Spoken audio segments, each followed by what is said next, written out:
출애굽기 19장 1절부터 15절 말씀. 이스라엘 자손이 애굽 땅을 떠난 지 3개월이 되던 날 그들이 시내 광야에 이르니라.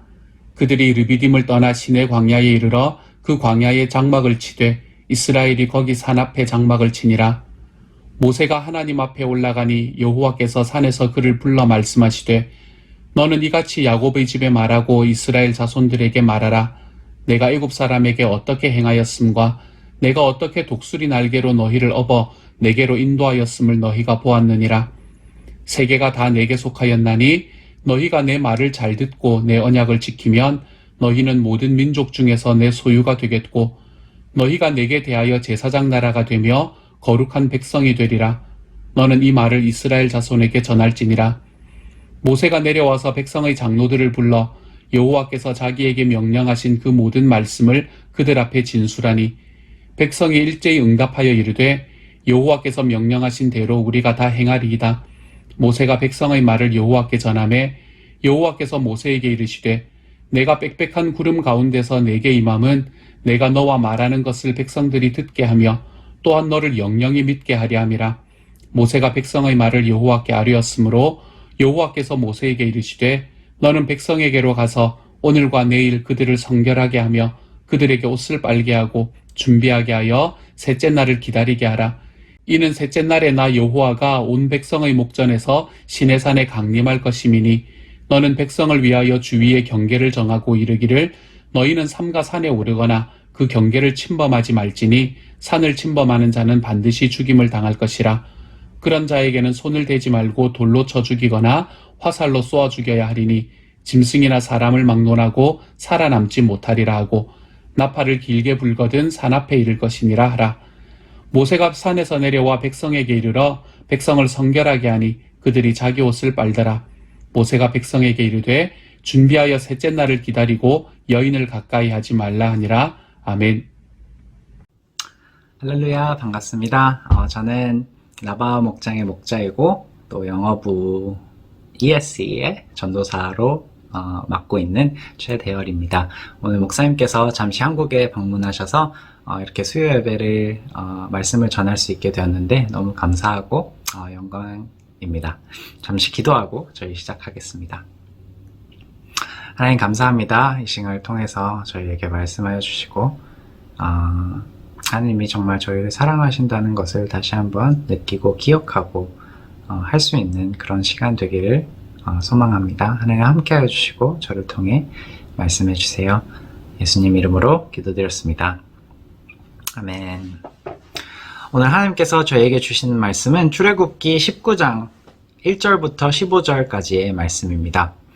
오늘 말씀을 묵상하면서 하나님께서 저에게 주신 말씀들을 몇 가지 나눠보려고 합니다. 첫 번째는 하나님의 언약은 일방적이 아니라는 것입니다. 5절에서 6절을 바라보면 하나님께서 이스라엘에 약속하시는 것들이 잔뜩 나옵니다.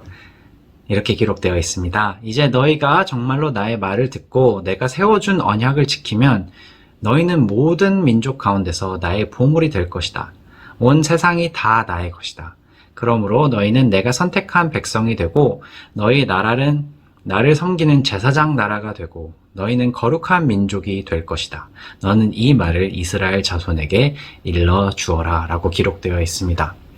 하나님께서는 19장부터 출애굽기 19장부터 34장까지 이렇게 쭉 언약을 세우시는 과정을 출애굽기에 기록하셨습니다. 이 언약을 세우는 첫 번째 이렇게 첫 단추가 여기에 기록되어 있습니다. 하나님께서 약속을 해주십니다. 이스라엘에게.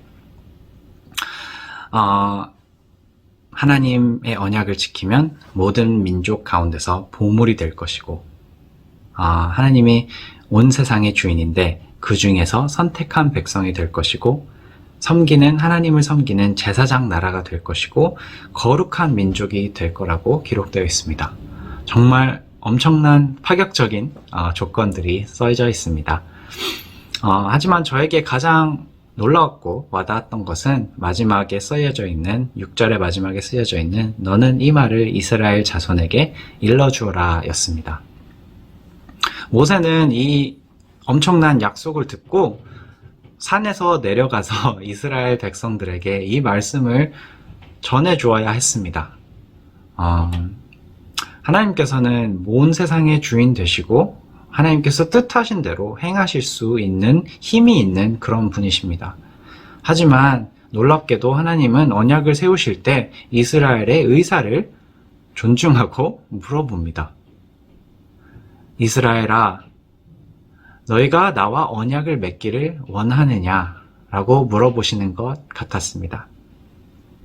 하나님의 온 세상에 창조주시고 엄청난 힘이 있는 그런 하나님이신데 그럼에도 우리의 의사를 여쭤보고 계신 것을 볼 수 있게 되었습니다. 하나님의 언약은 절대로 일방적이지 않습니다. 하나님은 언약을 강요하시는 분이 아니십니다. 이스라엘은 이 언약이 당연히 이렇게 엄청나고 파격적인 이런 약속들을 당연히 받아들였죠. 하지만 이스라엘은 100% 그 뜻을 이해하지 못했던 것 같습니다. 하지만 이스라엘은 이 부름에 응답하였고 모세는 다시 산에 올라가서 하나님께 이스라엘이 네 알겠습니다 라고 대답하였습니다 라고 전해줍니다. 때로는 우리가 삶을 살아가면서 그리스도인의 삶을 살아가면서 이 하나님의 부르심 그리고 저희의 응답함 그것을 가끔 까먹고 하나님을 오해할 때가 있는 것 같습니다. 가끔 저희 삶을 살아가면서 피곤할 때가 있지 않습니까? 그리스도의 삶을 살아가면서 피곤할 때가 느껴질 때가 있지 않습니까? 해야 할 일들이 참 많다고 느껴질 때가 어쩔 때 있지 않습니까? 큐티도 해야 되는데 영혼 구원 제자 양육 해야 되는데 주일날 잘 가야 되고 헌금도 해야 되고 이러한 것들을 해야 하는데 라고 느껴질 때가 있습니다. 그럴 때는 저희가 이 언약으로 저희를 부르신 하나님의 그 사랑을 기억하지 못하고 있을 가능성이 큽니다. 하나님은 언약으로 저희를 부르실 때 우리를 그냥 사용하시려고 부려먹으려고 부르신 것이 아니고 다 우리가 잘 되라고 우리가 abundant life를 누리라고 저희를 부르시고 저희가 그것에 응답한 것인데 가끔 그 응답이 기억나지 않고 그냥 하나님의 계명들만 앞에 보일 때가 있습니다. 그래서 지칠 때가 있습니다. 오늘 하루 살아가시면서 잠시 멈추어 서서 해야 할 것들이 많다고 느껴진다면 잠시 멈추어 서서 그 하나님의 그 첫사랑, 하나님의 그 부르심, 그 사랑의 부르심, 하나님의 그 아들 예수 그리스도를 통해서 십자가에서 보여주신 그 사랑을 다시 한번 되새기고 내가 하나님이 나를 정말로 사랑하셔서 내가 이 해야 할 일들을 했었구나.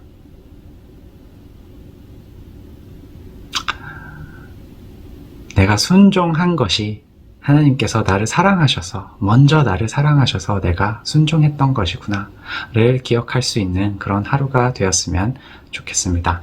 하나님께서 우리를 부르실 때 일방적으로 부르시지 않습니다.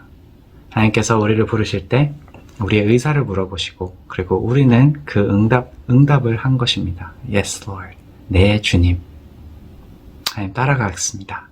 하나님 사랑하셔서 내가 하나님 사랑하겠습니다 하고 순종한 것입니다. 그것을 기억할 수 있는 오늘 하루가 되기를 축복드립니다. 두 번째는 하나님의 언약에는 조건이 있다는 것입니다. 이렇게 말씀드리면 그럼 그렇지 라고 말씀하시는 분들이 가끔 계십니다.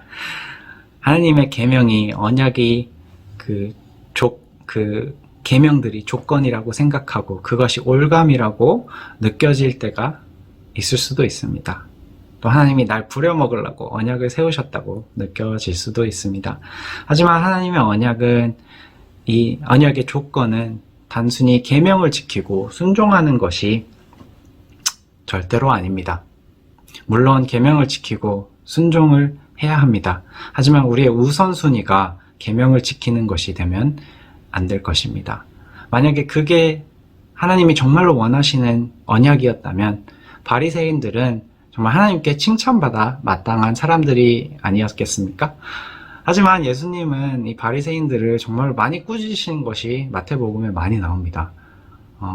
그 사람들이 우선순위를 잘못 두었기 때문입니다. 하나님의 언약의 조건은 계명을 그냥 계명이기 때문에 지키는 것이 아니라 하나님이 원하시는 언약의 조건은 하나님과의 믿음의 관계입니다. 하나님과의 사랑의 관계입니다. 하나님께서 정말로 우리에게 원하시는 것은 사랑의 관계입니다. 예수님께서 저희에게 가장 큰 계명, 가장 중요한 계명을 말씀하여 주셨습니다. 그것은 하나님을 몸과 마음과 뜻을 다하여서 사랑하는 것입니다.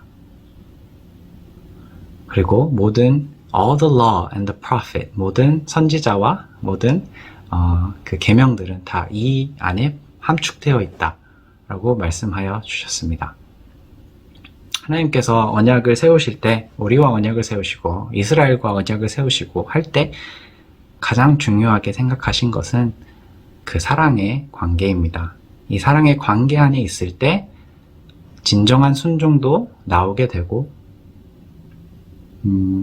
기쁨도 나오게 되고 이 그리스도의 삶에서 즐거움이 나오게 됩니다. 그럼으로써 하나님이 영광을 받고 사람들이 우리를 바라볼 때 와, 저 사람은 어떻게 저렇게 기쁠까? 어떻게 저렇게 사랑이 많을까? 하고 하나님께서 영광을 받으십니다. 이 믿음의 관계를 원하신다고 왜 느꼈냐면 제가 출애굽기를 계속해서 쭉 읽어봤는데 재밌는 점을 하나 발견했기 때문입니다. 이스라엘이 이 계명을 받고 실패를 합니다. 계명이 그리고 언약이 완성되기도 전에 실패를 합니다. 출애굽기를 쭉 읽다 보면 되게 유명한 일화가 나오죠. 이스라엘이 금 송아지를 만들게 되는 계기입니다. 모세가 산에 올라가서 하나님과 이야기하고 있을 때 이스라엘 사람들은 금 송아지를 만들어서 예배하고 숭배합니다. 언약이 완성되기도 전에 말입니다. 그런데 하나님은 출애굽기 34장에 이렇게 말씀하십니다. 주는 자비롭고 은혜로우며 노하기를 더디하며 한결같은 사랑과 진실이 풍성한 하나님이다. 이렇게 말씀하여 주십니다. 이 언약의 관계는 하나님께서 저희를 완벽하라고, 계명을 완벽하게 지키라고 세우신 언약이 아닙니다. 이 언약은 하나님과의 관계를 뜻하는 것입니다. 믿음의 관계, 사랑의 관계, 그것을 세우신 것입니다. 하나님께서는 저희가 처음부터 약한 존재임을 알고 계시는 분이십니다. 그래서 언약을 세우실 때 이 관계의 언약을 세우셨습니다. 그리고 예수님을 통해서 이 언약을 완성하셨습니다. 우리가 할 수 없던 것들을, 우리가 실패했던 것들을 예수님께서 완전히 지킴으로써 He fulfilled the law.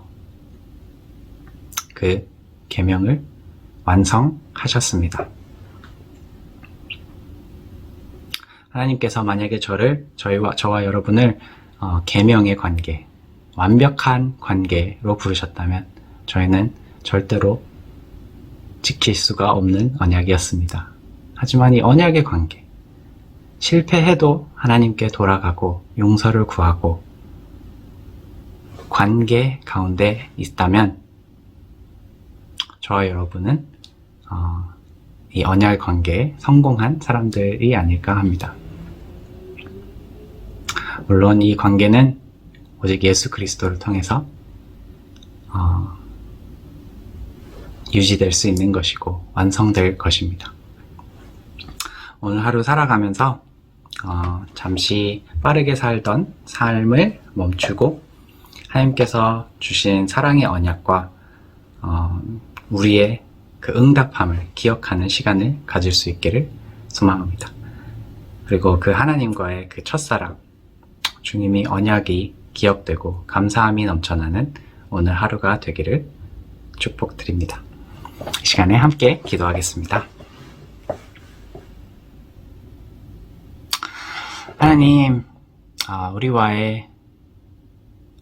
우리와 언약을 맺어주신 것을 감사합니다. 우리의 힘으로 하나님께 도달할 수 없었고, 우리의 힘으로 하나님의 그 완벽한 계명들을 지킬 수 없었음을 고백합니다. 하지만 하나님은 하나님의 아들 예수님을 보내셔서 저희를 계속해서 부르시고, 저희를 용서하시고, 저희를 또 순종할 수 있는 마음을 주시고, 순종할 수 있는 힘을 허락하여 주시고, 하나님 뜻대로 살아갈 수 있는 능력을 주셨음에 감사드립니다. 오늘 하루 살아가면서 우리가 계명에 지쳐 쓰러지지 않기를 원합니다. 하나님, 우리가 우선순위를 하나님과의 사랑의 관계, 그 믿음의 관계에 둘 수 있도록 주님의 사랑을 다시 한번 일깨워 주시고, 다시 한번 저희 마음속에 하나님의 사랑이 느껴지는 오늘 하루가 되기를 소망합니다. 주님, 우리 시온영락 교회 식구 여러분들을 축복해 주시고 함께 해주세요. 예수님 이름으로 기도드렸습니다. 아멘.